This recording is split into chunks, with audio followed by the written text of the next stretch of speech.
Hello everyone, CoinHound here, with a quick news item and some commentary on my part.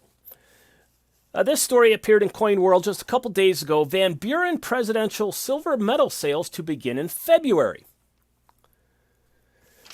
It's a very short story, and I will read it very quickly to you. It reads, collectors will be able to place orders February 1st with the United States Mint for the Martin Van Buren Presidential Silver Medal. The 1-ounce, 3/9 fine silver medal struck with a matte finish is being offered at $65. The Presidential Silver Medal series was introduced in August 2018 with the George Washington and John Adams medals, then priced at $39.95 each. The price was bumped in 2020 to $46 for the introduction of the Andrew Jackson medal, and subsequently jumped to $65 October 13th when the prices for 15 products containing 3/9 fine silver were increased. The Van Buren medal is based on Moritz Fürst's and John Reich's original designs. Now, before I share my thoughts on this, and I do have a number of them, I just thought I would very briefly introduce you to Martin Van Buren, since many of you probably are not overly familiar with him. Now, Martin Van Buren was the 8th president of the United States. He was born in 1782 and died in 1862 at 80 years of age. He was from the state of New York, and he was an advocate for limited government. Now, he had quite the resume by the time all was said and done. He was elected to the U.S. Senate from New York. He later became governor of New York, then Secretary of State in the Jackson administration during Jackson's first term. During Andrew Jackson's second term, Martin Van Buren was his vice president, and then after Jackson completed his 2 terms, Martin Van Buren was elected president. He is considered by many to be the founder of the modern Democratic Party. Now, his presidency was a 1-term presidency that was badly undermined and damaged by a terrible economic crisis known as the Panic of 1837. That economic crisis occurred due in no small part to the actions of Van Buren's predecessor, Andrew Jackson, including his decision to kill off the Second Bank of the United States. Alrighty, so that's Martin Van Buren. Now, I have a few thoughts on this topic here. Okay, this is the United States Mint page with the Van Buren Presidential Medal on it. And I had been aware that the Mint was making bronze medals of presidents, but I was not aware until this week that they were making silver medals. And I really liked the idea of this series. After all, I love presidential history, and I love silver.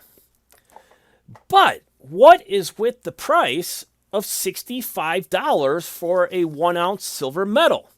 Now, I should note that I was doing a little bit of research on these medals a few days ago, looking at some YouTube videos, and I did come across one by Silver Stealer. And he had been collecting the medals, and in the video was expressing a frustration with the price increases, and was noting that he was actually going to discontinue the collection. So if you're interested, I have linked to his video in the description. And I just want to build on some of his thoughts because I am new to the series and I am considering jumping into it. Now, of the 7 medals that have been released to date, from George Washington up to Andrew Jackson, those are currently selling on the secondary market for about $45 to $50. That's about 20 to 25% below the current list price for these medals on the United States Mint. Now, is it me, or does that make no sense whatsoever? How is it sensible to price your products in such a way that their value essentially collapses the moment they are sold? What is the incentive for anyone to buy these medals directly from the United States Mint? Now, I know in some of their press releases and the like, they said these increases are due to the need to be financially profitable and responsible, but I still don't get it. Is the U.S. Mint not essentially going to compress their sales reduce their sales and ultimately the resulting profits by overcharging for a number of products? If no one buys these metals, how does that help their bottom line? And the same applies to the other products that got the price increases.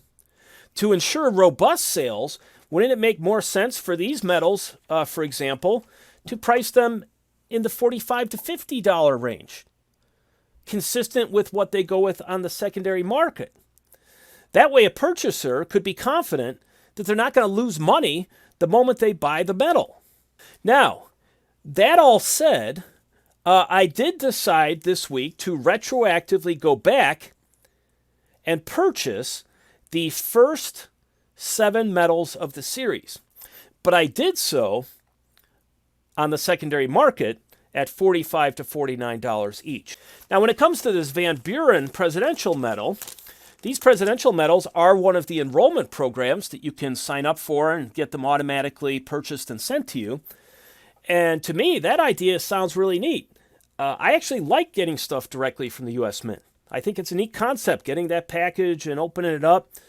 But what is my incentive to do so at $65 when there's a very real likelihood that a year later, the value of this is going to be $45 or $50? The only thing that might motivate me to do it would be a concern that the sales would be so low that I might have difficulty finding them on the secondary market.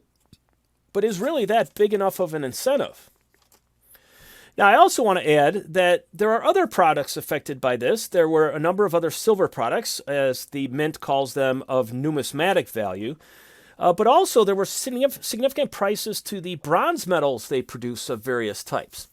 And, this is another item that I've had some interest in picking up, the United States Navy Bicentennial Bronze Medal, which is a 3-inch pictured on the screen here. This is from the U.S. Mint website.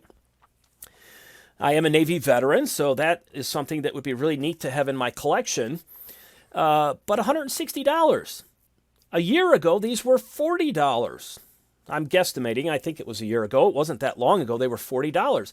They quadrupled the price, saying their bronze medal program was losing money. Another Coin World article noted that these bronze medals are priced almost at as high a price as the 5-ounce silver America the Beautiful Quarter Series is. How does that make any sense? What value as a metal does bronze have compared to silver? Do you really need to charge $160 to profitably produce 3-inch bronze medals?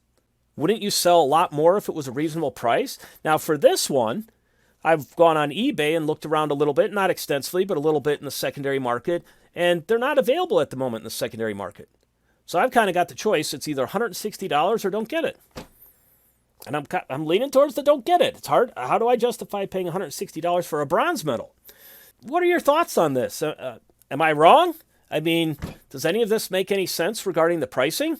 I'd be interested in you sharing your thoughts in the comments section. So anyways, thanks for coming along with me on this. And CoinHound signing out.